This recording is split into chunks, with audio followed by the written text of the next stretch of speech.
नमस्कार साथियों, मैं मुकेश बीचर आज आपके बीच में एक ज्वलंत मुद्दा लेकर आया हूं।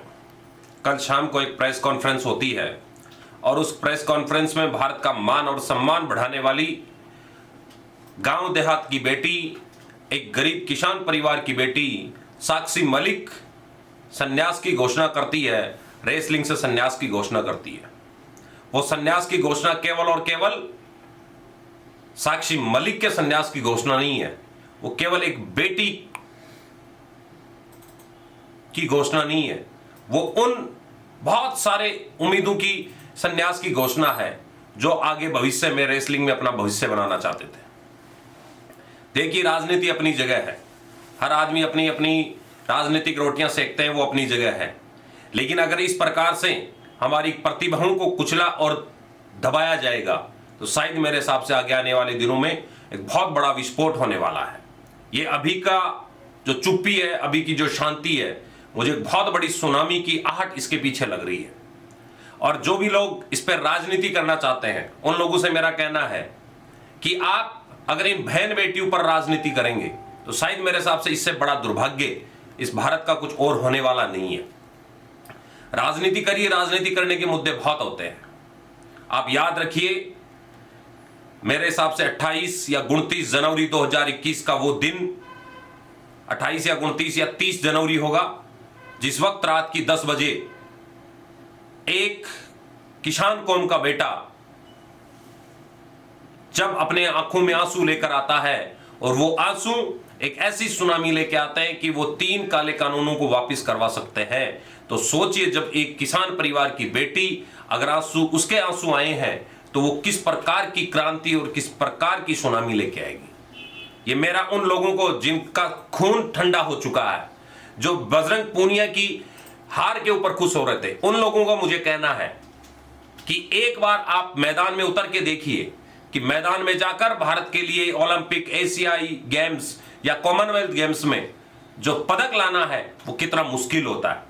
आज अगर भारत जहां कहीं पर भी है, अगर हम खेलों की दुनिया में बात करें तो उसमें बहुत बड़ा हिस्सा हरियाणा के इन खिलाड़ियों का है। लेकिन अगर इन लोगों के साथ गलत हो रहा है तो वो हिंदुस्तान के हर एक उस बच्चे के साथ गलत हो रहा है जो खेलों में अपना भविष्य देखना चाहते हैं। तो मेरा, आप जितने भी लोग ये वीडियो देख रहे हैं, उन लोगों से मेरा आगाह है, उन लोगों से मेरा अनुरोध है कि आप आगाह हो जाइए। अगर इस प्रकार की दरिंदगियां और इस प्रकार के गलत काम इस हिंदुस्तान में होंगे तो वो दिन दूर नहीं जब एक बड़ी सुनामी और एक बड़ी क्रांति आएगी। और आप लोगों को वो क्रांति लानी होगी, क्योंकि इस प्रकार से ये बहन बेटियों के साथ जो गलत हो रहा है, उस गलत का साथ हम तो नहीं दे सकते। अगर आप, एक दूसरी मेरी और बात है कि कोई भी राजनीतिक प्रकार की जो टिप्पणी करने वाले लोग हैं वो इस वीडियो से दूर रहें, क्योंकि मैं किसी राजनीतिक पार्टी के प्रवक्ता के तौर पर यहां नहीं बोल रहा हूं।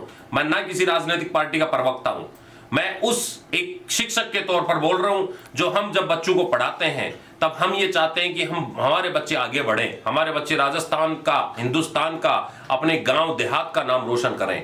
और जब वो नाम रोशन करने की बात आती है तो ऐसे लोग उन लोगों को कुचल देते हैं जो लोग किसी राजनीतिक पावर की बदौलत या किसी अन्य पावर की बदौलत, और वो फिर ये और कहते हैं कि हमारा दबदबा था, दबदबा है और दबदबा रहेगा। तो आप लोगों को भी, मुझे, मेरे जो भी लोग गांव देहात के लोग हैं, उन लोगों को भी मेरा अनुरोध है कि आप लोगों को इस शब्द का अर्थ एकदम सही तरीके से समझना होगा और भविष्य में इसका जवाब देना होगा कि दबदबा किसका है, किसका रहेगा, किसका रहा है। हम लोकतांत्रिक देश में जी रहे हैं, हम किसी राजतंत्र के देश में नहीं जी रहे हैं जहां राजतंत्र है।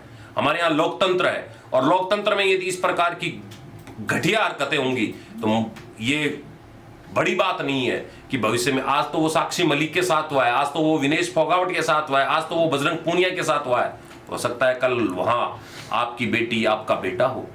आप उस दिन जागरूक हो, उसकी बजाय आज ही जागरूक होइए। क्यों? क्योंकि वक्त नहीं है। अगर हम जागरूक नहीं हुए तो ये देश, ये गांव का, जिसे हम ये कहा करते थे कि भारत की आत्मा गांव में बसती है, आज गांव की उन प्रतिभाओं को दबाया जा रहा है, उन प्रतिभाओं को कुचला जा रहा है। शिक्षा के क्षेत्र में मैं लगातार इस चीज पर आज जागरूक करने की कोशिश कर रहा हूं कि शिक्षा के क्षेत्र में किस प्रकार गांव की प्रतिभाओं को कुचला और दबाया जा रहा है। अभी मैं कल शाम को बैठे बैठे यूनिवर्सिटी के सिलेबस को देख रहा था उस सिलेबस को किस तरीके से मरोड़ दिया गया है, उस सिलेबस को किस तरीके से तैयार किया गया है, ये गऊ की प्रतिमाएं किस प्रकार से खत्म होंगी, ये उसका एक ज्वलंत उदाहरण है। आप समझिए इस चीज को। और वैसे ही खेलों के रूप में जब साक्षी मलिक ने, आप उन आंसू के बारे में सोचिए, वहां पर अगर आपकी खुद की बेटी हो तो आप पे क्या बीतेगा।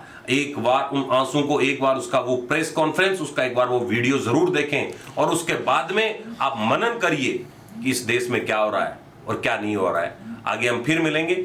आप किसी भी प्रकार का मुझे सुझाव देना चाहते हैं तो डिस्क्रिप्शन में मेरे व्हाट्सएप नंबर है, वहां पर आप दे सकते हैं। जय हिंद, जय भारत।